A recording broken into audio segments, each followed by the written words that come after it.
Alright, hello and welcome to the MatchDayVlogs YouTube channel. As always, please remember to smash that like button, hit subscribe, because it really does make a difference to the channel.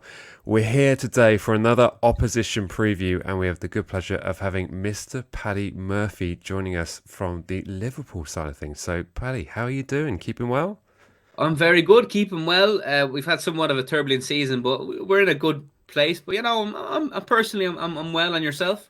Yeah, doing very well indeed. We are recording this on Thursday afternoon, just after the England announcements for the team sheets have come through. Well, the World Cup squad. So I'm sure we'll have plenty to discuss about that. But our attentions are firmly on the Premier League. It's been quite an interesting season, I think, for both clubs for kind of differing reasons. Funny enough, both of us scraping through the League Cup last night on a penalty shootout. We were watching yours from the underside of the terraces in the Itchen stand. That was pretty close. Was it? Were you a bit nervy last night watching that? It's weird. It's gonna sound very what's the word? Selfish or very like Big Six fan of me. But I was watching the penalties and I was like, we have bigger.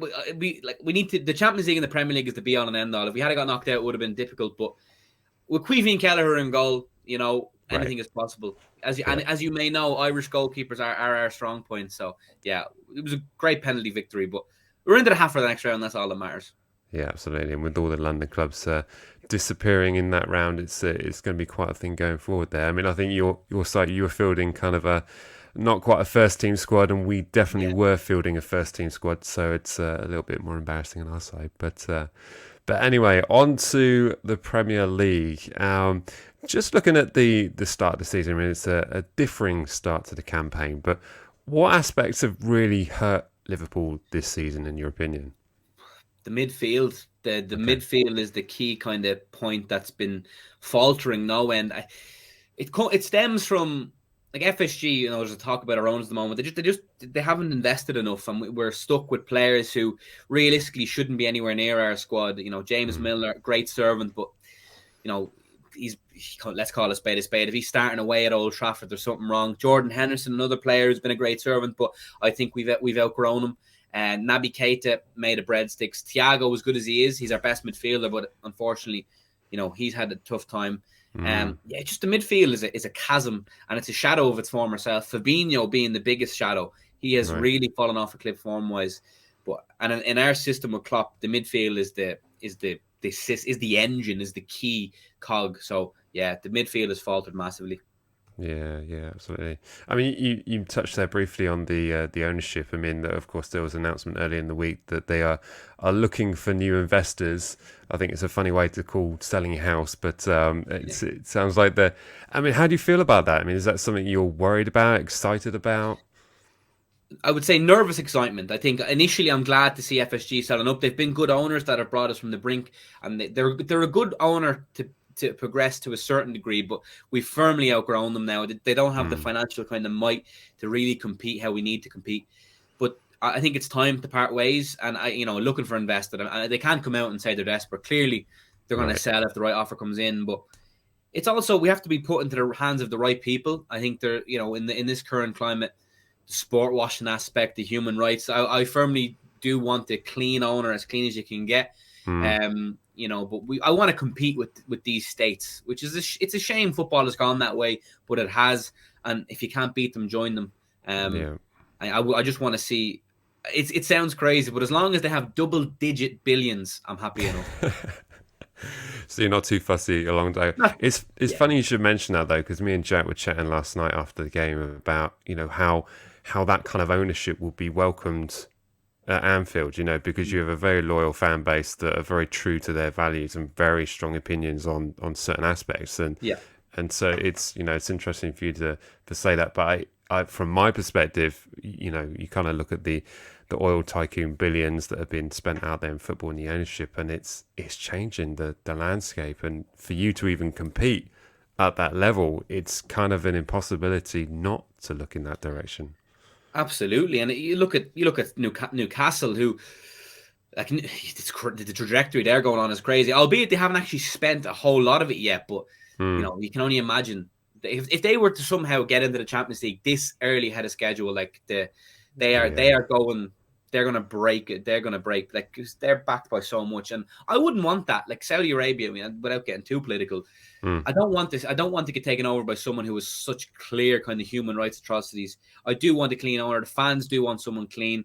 But as I say, how clean can you be as a billionaire? Every billionaire's got a skeleton in their closet. But like yourself, I don't think you'd say no to a billionaire owner. No, I mean we have a billionaire owner, but he's only got 3 billion. So I mean, when you look at the kind of differing, I mean, I think that pretty much all ownership has $1 billion in it in the Premier League, but of course that differs all the way up to, what is it, 270 billion on the Newcastle side of things. But the fact that a billionaire probably is not even the right. You need a multi-billionaire now. It's to truly compete. That's what you need to be, which is it's kind of scary and it's sad. And if I could. If state-funded clubs and all that and could be banned and abolished, I'd love that, and it'd be level the playing field for everyone. And you know, it's crazy to think that your owners worth 3 billion, but you can't really compete at all, like at the levels that is required. But yeah, no, the football landscape is changing, and it's scary. But I'd rather be a part of it than be left behind. Yeah, it's definitely a difficult position to be put in. But, you know, going back to the footballing questions, I mean, you mentioned about how the midfield is kind of being found lacking with perhaps a lack of investment for new players come in. But do you see that Klopp's been at fault for anything so far this season? I mean, can you lay any blame at his door? For how some things have gone this season, absolutely. I think at times he can be tactically... not inept, but tactically stubborn. Like, he'll be stubborn sometimes and persist with players that aren't performing well. Fabinho is again the case in point. He put in a performance against, I don't know who was it, who did we play that we just about won, but he said Fabinho played well or was getting back to his best, and all of us fans are kind of going, really? They don't know, not really. They was fairly below average. So the standard, Klopp is very loyal, which, you know, loyalty isn't necessarily a negative thing, but in football, I think it can be. If you blindly back players who clearly aren't good enough, James Milner, Jordan Henderson, I think it becomes a bit of a problem. But yeah, I think Klopp is pretty much perfect for us fans. We love him, and it would take a lot for us to ever turn on him. I don't think it would ever be possible for some, and me especially. Well, at times he can be a bit stubborn, absolutely. And up till recently, he had no plan B. It was 4-3-3 or bust. And fans were kind of like, come on, we need to change things up. It became too predictable. But now we're kind of dabbling in a 4-2-3-1 and different systems, or even a 4-4-2 at times, diamond kind of thing. So he's getting better for sure at that. Yeah, well, certainly you've had some quite devastating results so far this season already, one of which with a number that us Saints fans are only too familiar with, that we don't like to mention. But but in regards of you know, where you are in the season now, I think are you 8th in the Premier League? You've got 19 points. Eight, yeah, could just about be 7th, but is it 8? Something like that. But where you are now, what does a successful season look like from here on out? I mean, in terms of what you're looking at in the domestic campaigns, that you're still in the Champions League. I mean, what are you looking at now in terms of, you can say at the end of the season, come the end of May, whenever it is, yeah, we've done all right? From here, success is different than what it would traditionally be regarded as a successful season. Traditionally, you want to be challenging for the title and in the latter stage, winning something. For me, the domestic cups are decent to win. They were enjoyable to win last year, but ultimately when we were left with just the 2 and fell short of the other 2, it was still a bitter pill to swallow. But from this point on, top 4 is imperative. We need to maintain top 4. Champions League, especially for prospective new owners, Champions League is the be-all and end-all. You drop out of the Champions League and it's a domino effect of doom, really. So Champions League is important, but as a Liverpool fan, our affiliation with the Champions League is always there. You know, we have Real Madrid, which is our familiar foe in the Champions League. They're the one club I was like, not them again. They just have our number in Europe, but who knows? You couldn't have written that. That was nuts. Yeah. Yeah. Typical. I'm lucky enough to be able to go to the first leg, which is great. So I'm looking forward to that. Oh, but nice.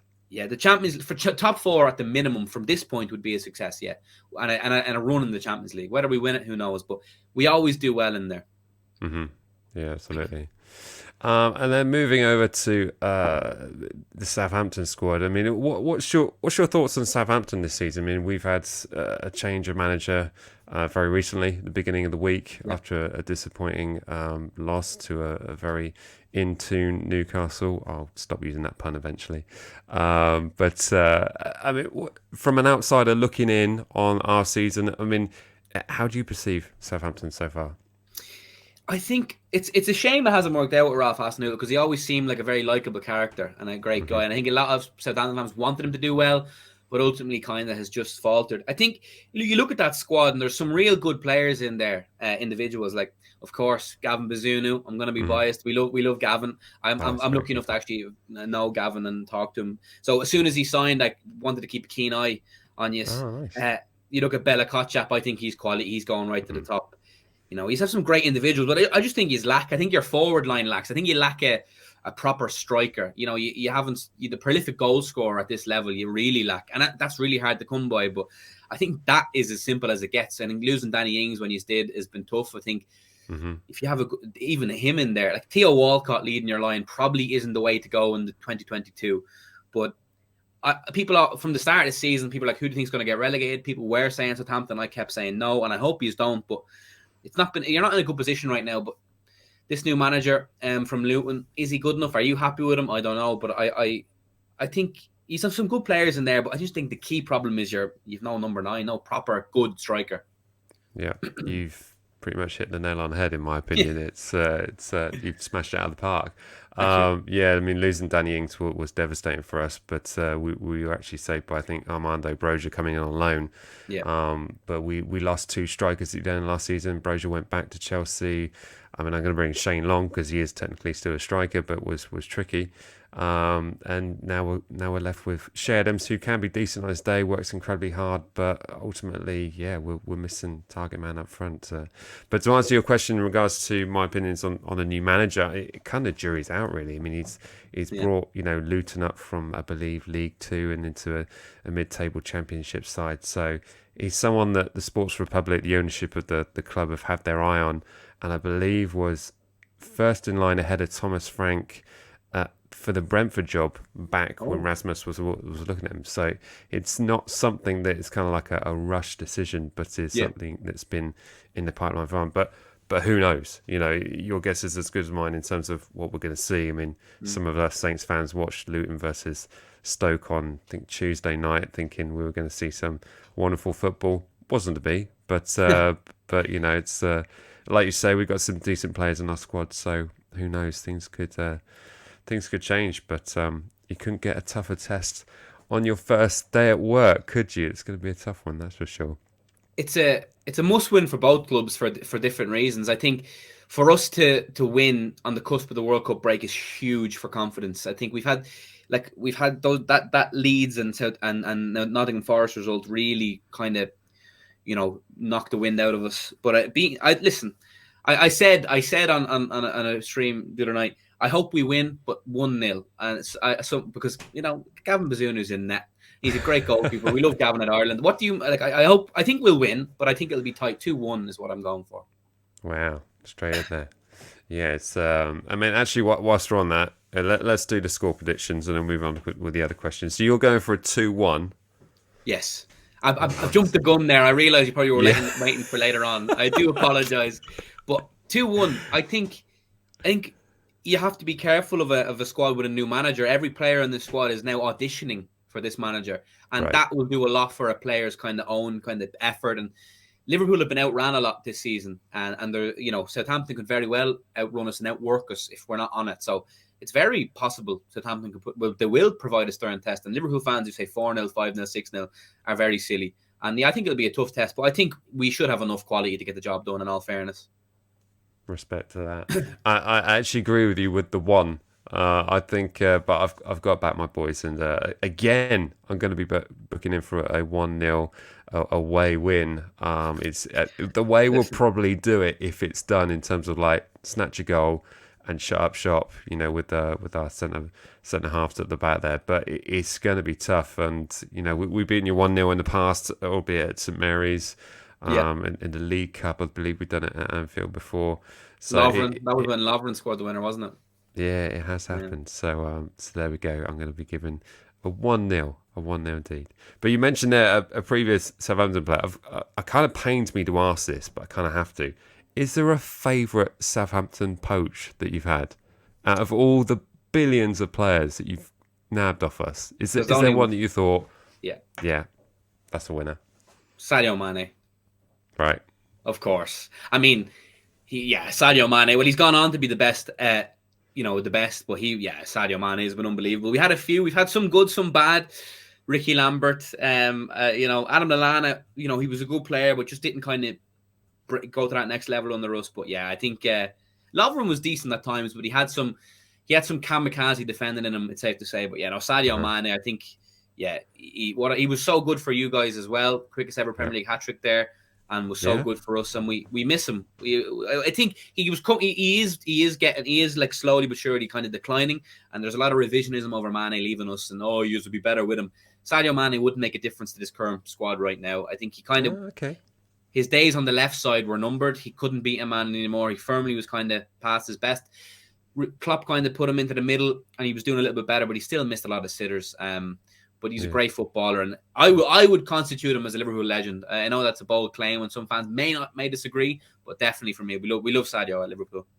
Yeah, no, it's a fantastic blend. Certainly, I would go as far as say it was a Southampton legend, but he wasn't with us quite long enough for that. But scoring the fastest Premier League hat trick is quite something. But it was, do you know what? It's always one of those things where I sit at St Mary's and I watch certain players, and deep down inside, I know these players are going to be moving on soon, and you look at some players like that. Sadio Mane was one, Virgil van Dijk was another. Oh my god! Oh, I forgot about Van Dijk. Oh my days! You kind of admire these players, but you just deep down you just know you're counting. And I have to say, I think there's one or two in ours at the moment that I'm also looking at. I mean, Bella Kopchak, who you mentioned earlier, Romeo Lavia is another one. Romeo Lavia has just come back from injury. He played at I think the second half against Newcastle. Kind of looked okay, but it's a hamstring injury, so he's kind of tippy-toeing. He's the young lad you got from City, wasn't it? That's right, yeah. I mean, 18-year-old holding midfielder, and he's phenomenal. I mean, he's one of those players where he can just command the game if he can, get hold of it. So, that's definitely one to watch from our side. So I think that's really where we're going to hold the threat if we can control the game in the midfield. I'll pass it on to Jurgen. These are the next ones. Now, he's always that side. Do you know what? I can't. It's kind of a testament to how long or how good Virgil van Dijk's been, and how just accustomed we are to him, that I genuinely forgot that he was at Southampton, because he's just kind of that. We've known nothing but Virgil the last while, and he's just such a colossus that I genuinely can't remember him anywhere else at the moment. But yeah, he's have a lot of good players. You mentioned a couple of there. Where would you put Gavin Bazunu in that? What do you make of his start to the season? We love him at Ireland. Mm-hmm. I think he's a quality goalkeeper, and I think, of course, when you're in a side that's on the lower end of the table, you are going to be peppered with more shots. But I think he has a great future ahead of him, biased as I am. No, I would totally agree. I mean, for me, it's kind of difficult to say he's been formidable because of the lack of clean sheets. I mean, we're yet to get a clean sheet at home, and we couldn't even get a clean sheet against Sheffield Wednesday last night. So it's really rough, but I don't think it's all his fault. I mean, but from what I've seen in terms of his performances and goals, he's very reactive. Sorry, he's very proactive, as in the sense that he can read the play a lot better than most. But really, the goals that he's conceded, I mean, with exception of one or two, and you're going to get that when you got so many shots on target at you. But he's been decent, and I would certainly say he's our number one by some distance. So that was a question when he first signed. I was like, "Oh, Premier League move is unbelievable. We love that." But it's like, will he? Surely, I was thinking surely he'll go straight in at number one. But you never know. But no, it's good to see, and I think hopefully now this new manager can. I hope Southampton can go on now and do well.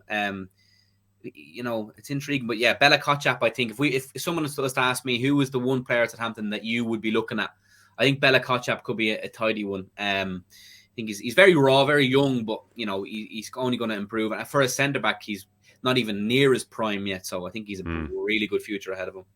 Yeah, he definitely does, and that's why we're locking him down on 5-year deals, so that when they do come knocking, there'll be big coin. You've got to pay. He's good at that. You do get your money's worth, in fairness.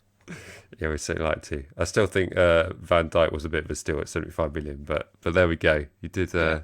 good business there on Van Dijk and Allison. I think was a bit of a transition for you, wasn't it? 100%. I think it double that Van Dijk fee, and we'd be still happy. He's just so bloody good.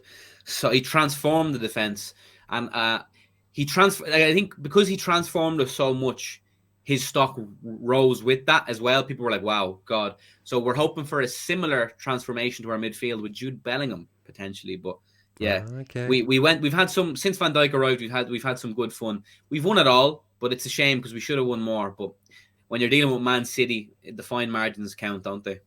They do indeed. Yeah, it's certainly something when you're trying to compete with the reserve players, and so it's something that the Klopp's always mentioned, isn't it, in terms of like having, a backup sort of team to sort of step in for those other fixtures, which Man City seem to have in abundance, really. But Yeah. tricky one. Their Tricky one. second squad would arguably get top four, which is quite berserk. But yeah, no, they have a lot of riches, but fair play to them. Pep Guardiola is still a phenomenal manager, but I will always back Klopp over Pep. Hmm. Naturally. I think, God, Jesus, I think the Premier League should be scared if Klopp ever gets the financial power that Pep has. Then Yeah. it's going to be fun. I'm going to enjoy it. But we'll see what happens. I don't know who we're going to. I think more American owners seems to be the way. But as I said, once they have double-digit billions, I'm happy. Yeah. It's all those American owners that look at NFL clubs and can't quite afford those, and look at the Premier League and go, "Oh, they're quite cheap actually." So I might buy Yeah, one of those. It's the way to exactly. do it. The price in America in NFL is berserk. But yeah, no. There's Steve Ballmer is one that has been rumored, and he's the 10th richest man in the world. He owns the LA Clippers.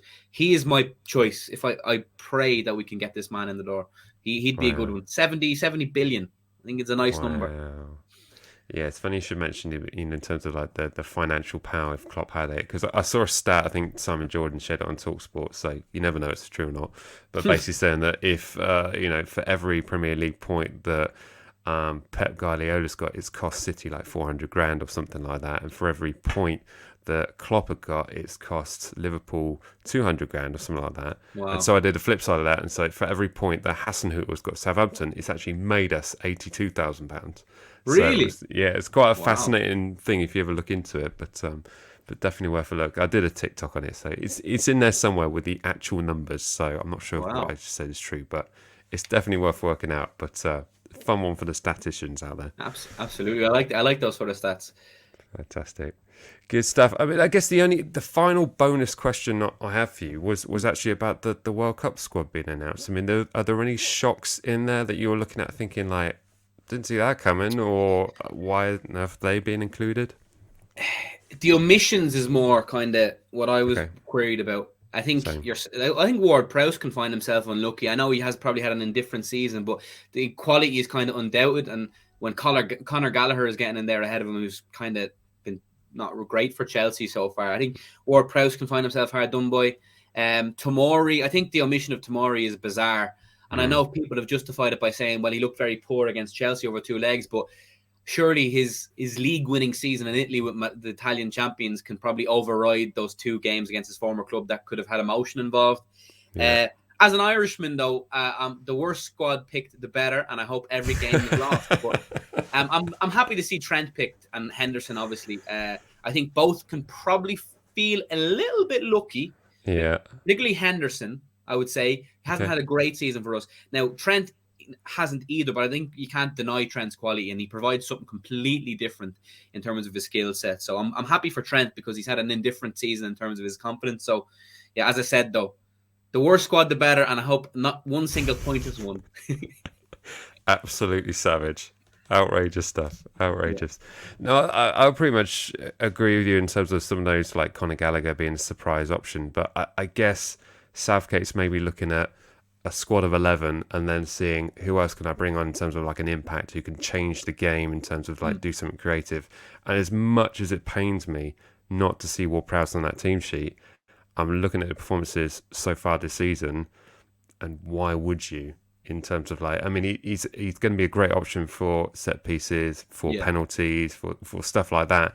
But unfortunately, it's just not been coming together at St Mary's and on the road for Ward-Prowse to really warrant a position in that lineup. I mean, it's not entirely his fault, because I think he's had a lack of options up front to aim for in terms of added filling in at the back whilst players have been out injured. So I do feel for him, but it is a savage situation to be in.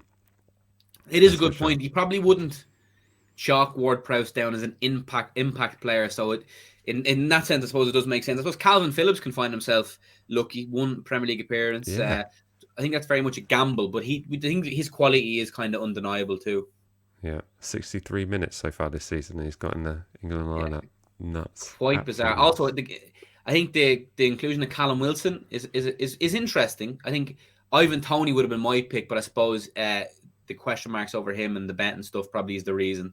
But it's intriguing. I'm looking at your group, and you surely will win that group. But like, what's your ambitions? Where do you think it's going to go? What do you really think can happen? Do you think you can win it? I just think Southgate will hold that squad back. Yeah, I mean, the way he progressed so far in the Euros was purely defensive and not conceding.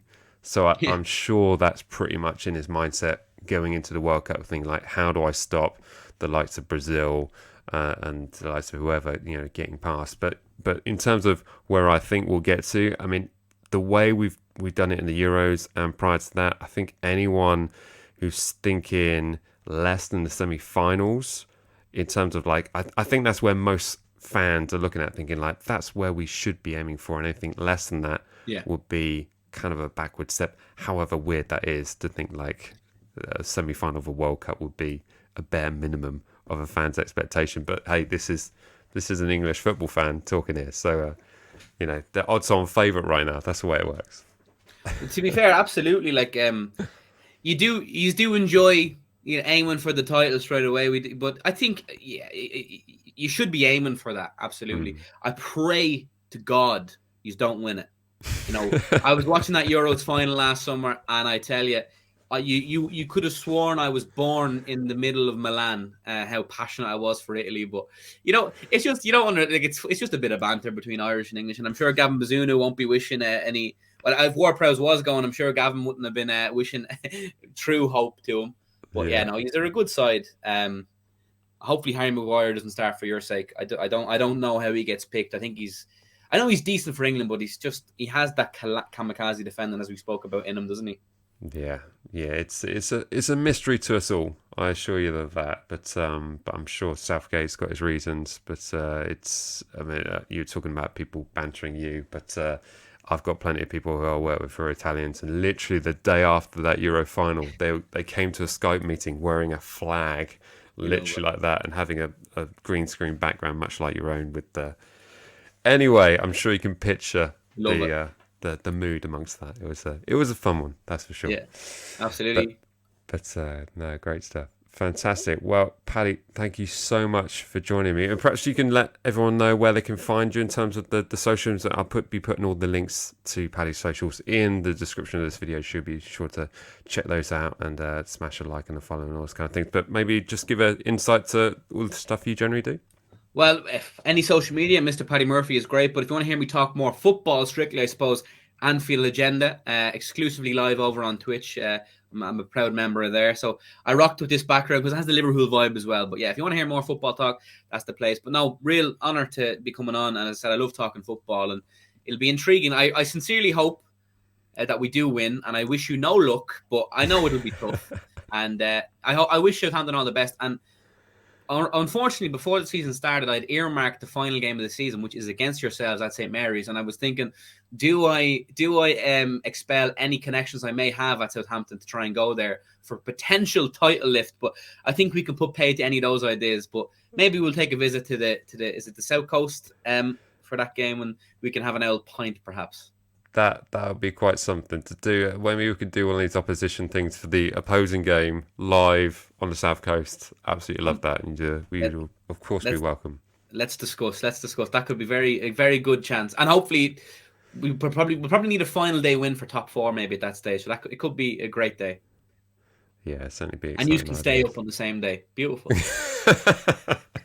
How very generous of you. Thank you so much for that. That's but equally, it'd be equally exciting for both of us if that were to be the case. But we will be.